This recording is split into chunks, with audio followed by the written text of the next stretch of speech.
Les fées. Il était une fois une veuve qui avait 2 filles. L'aînée lui ressemblait si fort, et d'humeur et de visage, que qui la voyait, voyait la mère.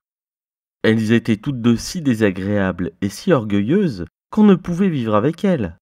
La cadette, qui était le vrai portrait de son père pour la douceur et pour l'honnêteté, était avec cela une des plus belles filles qu'on eût pu voir. Comme on aime naturellement son semblable, cette mère était folle de la fille aînée, et en même temps avait une aversion effroyable pour la cadette. Elle la faisait manger à la cuisine et travailler sans cesse. Il fallait entre autres choses que cette pauvre enfant allât 2 fois par jour puiser de l'eau à une grande distance du logis et qu'elle en rapportât plein une grande cruche. Un jour qu'elle était à cette fontaine, il vint à elle une pauvre femme qui la pria de lui donner à boire. « Oui-da, ma bonne mère, dit cette belle fille, et rinçant aussitôt sa cruche, elle puisa de l'eau au plus bel endroit de la fontaine et la lui présenta, soutenant toujours la cruche afin qu'elle bût plus aisément. La bonne femme ayant bu, lui dit « Vous êtes si belle, si bonne et si honnête, que je ne puis m'empêcher de vous faire un don. » Car c'était une fée qui avait pris la forme d'une pauvre femme de village pour voir jusqu'où irait l'honnêteté de cette jeune fille. « Je vous donne pour don, poursuivit la fée, qu'à chaque parole que vous direz, il vous sortira de la bouche ou une fleur ou une pierre précieuse. » Lorsque cette belle fille arriva au logis, sa mère la gronda de revenir si tard de la fontaine. « Oh, je vous demande pardon, ma mère, dit cette pauvre fille, d'avoir tardé si longtemps. » Et en disant ces mots, il lui sortit de la bouche 2 roses, 2 perles et 2 gros diamants. « Que vois-je là ?» dit sa mère tout étonnée. « Je crois qu'il lui sort de la bouche des perles et des diamants. D'où vient cela, ma fille ?» Ce fut là la première fois qu'elle appela sa fille. La pauvre enfant lui raconta naïvement tout ce qui lui était arrivé, non sans jeter une infinité de diamants. « Vraiment, dit la mère, il faut que j'y envoie ma fille.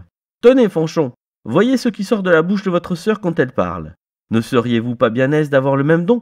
Vous n'avez qu'à aller puiser de l'eau à la fontaine, et quand une pauvre femme vous demandera à boire, lui en donner bien honnêtement. »« Il me ferait beau voir, répondit la brutale, aller à la fontaine. »« Je veux que vous y alliez, reprit sa mère, et tout de suite. » Elle y alla, mais toujours en grondant.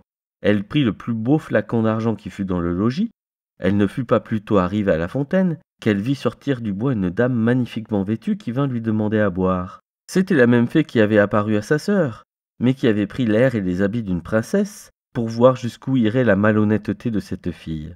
« Est-ce que je suis venue ici, lui dit cette brutale orgueilleuse, pour vous donner à boire? Justement, j'ai apporté un flacon d'argent tout exprès pour donner à boire à madame. Pff, j'en suis d'avis, buvez à même si vous voulez. »« Vous n'êtes guère honnête, reprit la fée sans se mettre en colère. Eh bien, puisque vous êtes si peu obligeante, je vous donne pour don qu'à chaque parole que vous direz, il vous sortira de la bouche ou un serpent ou un crapaud. » Dès que sa mère l'aperçut, elle lui cria « Eh bien, ma fille !»« Eh bien, ma mère !» lui répondit la brutale, en jetant 2 vipères et 2 crapauds. « Ô ciel !» s'écria la mère. « Que vois-je là? C'est sa sœur qui en est cause.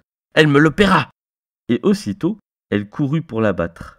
La pauvre enfant s'enfuit et alla se sauver dans la forêt prochaine.